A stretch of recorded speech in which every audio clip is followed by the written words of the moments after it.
Oskar, thanks for joining us today. Hopefully we can give a bit of a lively update to this crowd of the wonderful world of critical minerals, which maybe 10 years ago, if you and I were sitting here, you would have said, why are you asking me all these questions about scandium? But I do think it's an interesting one. So maybe we start there. You've been in the commodities space, in particular mining, for quite a long time. How has the critical minerals investment space changed over that time?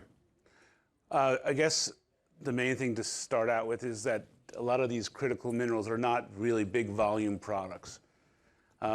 They were for years called minor metals, because they were exactly that.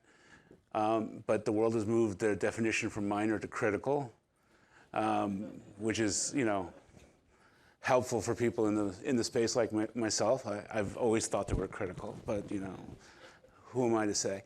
But as the economies have changed and as the concentration of the processing of those minerals has become that ownership of one country, China particularly, things that were considered afterthoughts are now central to the thinking of both the governments in the West and the Chinese government and industrial customers that have found themselves ever since the Japanese first suffered embargoes, found themselves in short supply of some of these metals. And as the renewables industry and EV industries have become larger, the magnets that these use have critical materials in them, and you can disrupt an entire supply chain by just disallowing the availability of one critical material, and that's hence the criticality of those. So you've heard me say critical like 4 times now in one sentence, so it's clearly important. And here we are. We're in a world where a lot of critical materials is first described by Trump 45 for military criticality, then expanded on by Biden to include a lot of renewables-based criticality. And now under Trump 2.0 or Trump 47, the list has gotten even larger and has now both got a renewables component to it and a military defense component associated with it. One of the issues for years is getting investor interest in these things. And a couple of years ago, we wrote a story at Bloomberg talking to former DoD officials who had talked about the difficulty of getting administrations, not just one, but multiple over the course of the past, call it 15 years, to actually understand the trouble that the U.S. was facing in terms of if China suddenly put export controls on, say, permanent magnets or germanium and gallium, that there would be a problem. It seems like we are at that point where that has now become not just a narrow focus of folks within the DoD, but mainstream. DOW now. The DOW, excuse me, Department of War. Pay attention. But those same DoD officials, DOW officials, always said it can't just be the Pentagon that is the sole consumer. You need a vibrant private market. That's right. The military use, while critical for the military, represents less than 10% of the usage of the U.S. economy for those same metals. So for every Virginia-class submarine that needs 5,000 tons of this material, there is an entire EV market, entire wind turbine business that needs multiples of those amounts. So it's a tail wagging the dog situation when you focus on the DOW's requirements. The entire U.S. economy, to greater or lesser extent, for all sorts of things, including computing power, including quantum computing, including AI, the energy generation for AI, all need critical materials. And so while you want to and could solve maybe the defense problem fairly simply because the quantities are so low, that doesn't help the U.S. economy overall. And the U.S. economy requires increasing amount of this material. The idea is that sometime by 2027, 28, the amount of demand for the U.S. economy for these critical materials is expected to double.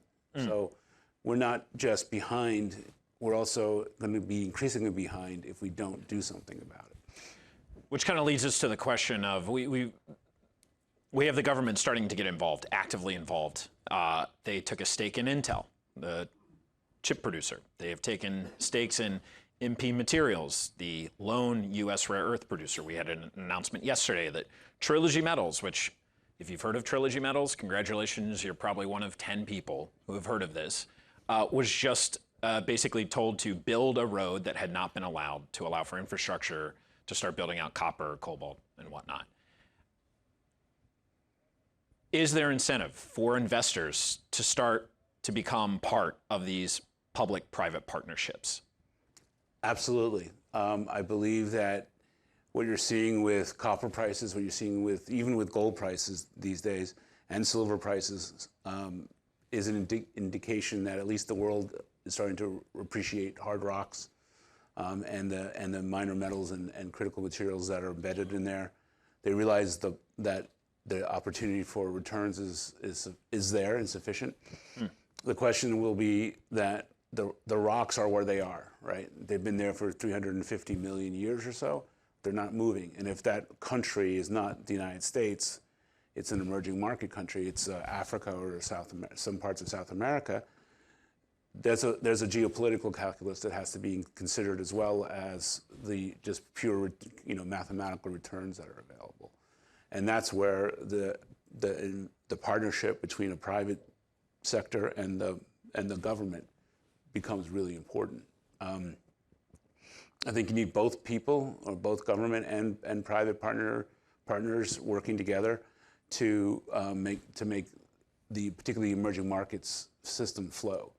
You don't just need dollars from the government; you need their sort of support and protection in a way to make sure that the private partnership, which really brings to the table the expertise in the mining and the processing of the material, and how to make sure that the project actually sticks together and is profitable. You need both those things to work in emerging markets because of the geopolitical risk, and in the United States and other sort of first world countries because the permitting situation is so complicated. You just gave a perfect example with Trilogy, right? This was a permitting blockade that took about 8 years or so that it was in permitting, and with one stroke of the pen, the U.S. government said, enough of that. Let's fix it. And so it's fixed. You'll see that happening more and more often. So it's not just dollars from the government, it's also permitting in certain places and geopolitical support in others that bring that sort of fruition, that possibility of something that was complicated into reality. And as I said, the private side is there to sort of act as the subject matter expert, really. So you, with the perch of Orion, would be interested in these public-private partnership type deals? I think on a case-by-case basis, absolutely. Orion's been in this business now for 12 years. We've financed and built mines in 29 different countries. So we have a fair degree of expertise in what works where. And there are certainly certain countries where working with a government would be super helpful. And not just money, but also just the fact that you can call on somebody in Washington or in Toronto or I guess in Ottawa, really, to get help that you need to keep things going.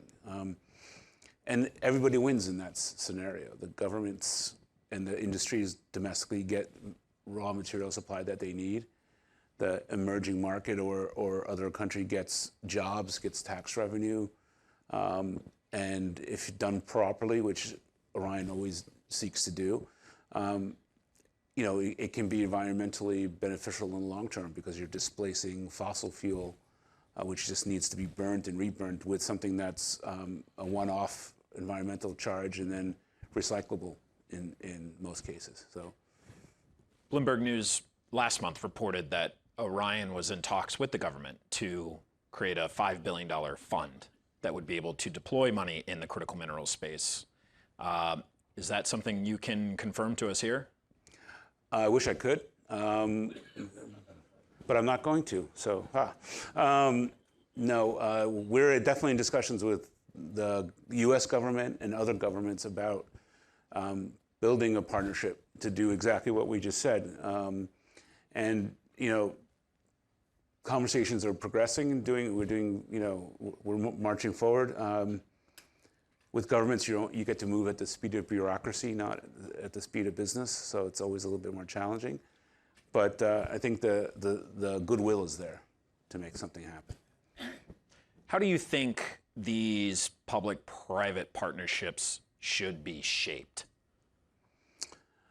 I think as long as everybody in the partnership acknowledges this expertise of what somebody brings to the partnership, that's helpful. And I also think, and this is probably the most important, as long as the capital contributions come from both sides, so that the government has the assurity that the private sector has got skin in the game, that's important. And as long as the private sector appreciates that the government is representing taxpayer dollars, so that there's something associated with that requirement for the government to look after those dollars. And in that case, they're actually helping you to navigate issues on the ground. The partnership should work. The less political it is, the better, I think, as well. So we'll see how it goes. But I have faith in it working. And I guess to help the point there, when you say less political, you mean if you're dealing with different agencies within the government, right? Because there's the kind of government agencies that can deploy money, so to speak, would be the DOW, the DOE, the Department of Commerce. They've all done so thus far. And you're saying it is useful for investors to be able to have the conversations with kind of the career experts within those agencies, not necessarily having to depend on political appointees from administration to administration? I think political appointees are crucial. Okay. And I think they're crucial because they set the overall strategy and direction and sort of end goals. But I think it's also important to make sure that the staff level folks are armed with the necessary tools to move things along. Because if not, things will get stuck in the machinery. Orion has, 85 people that do nothing but mining. So we have our own in-house technical team, and we have our global sort of office network and sourcing network. So we can move at a pace, because for us this is bread and butter. But the staffing folks at the U.S. government and other governments, they need to be sort of empowered, as it were, to do transactions. We're speaking at a Canadian conference, if you will, here in New York. Yay. The question is, for these investments, should it be domestic only, onshore only, or should we do the, to use the terminology from the Biden administration, friendshoring, where you include your closest allies, Canada, Australia, and others? Yeah, look, I think Canada is kind of a core to this whole thing. As much as the U.S. as a capital market has expertise in oil and gas, I mean, the U.S. is an energy-dominant sort of economy and capital market. Canada has that same analogy, along with Australia, of being sort of the center of the minerals and metals sort of ecosystem. I think 2/3 of all listed mining companies are listed in Canada. And so there's a lot of resident expertise in Canada, both in the Canadian government, on the federal level, and in the different provinces, that sort of is sort of helpful to and crucial to developing projects, both in Canada but also just in North America writ large. So Canada has a massive role to play here, in fact. Yeah. Well, we'll see. There's certainly a lot of complicated negotiations coming up on other matters, but in the critical mineral space, it does seem like Canada would be pretty central to all of it. Absolutely. Absolutely, guys. It's something that Canada is really good at, and the U.S. and Canada should absolutely work together on stuff.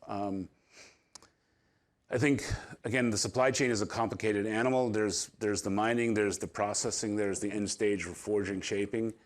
There's no reason why that can't be done on a cross-border basis, depending on where the geology forces you to start. Well, Oskar, our time is up. We appreciate it. Thanks, everybody.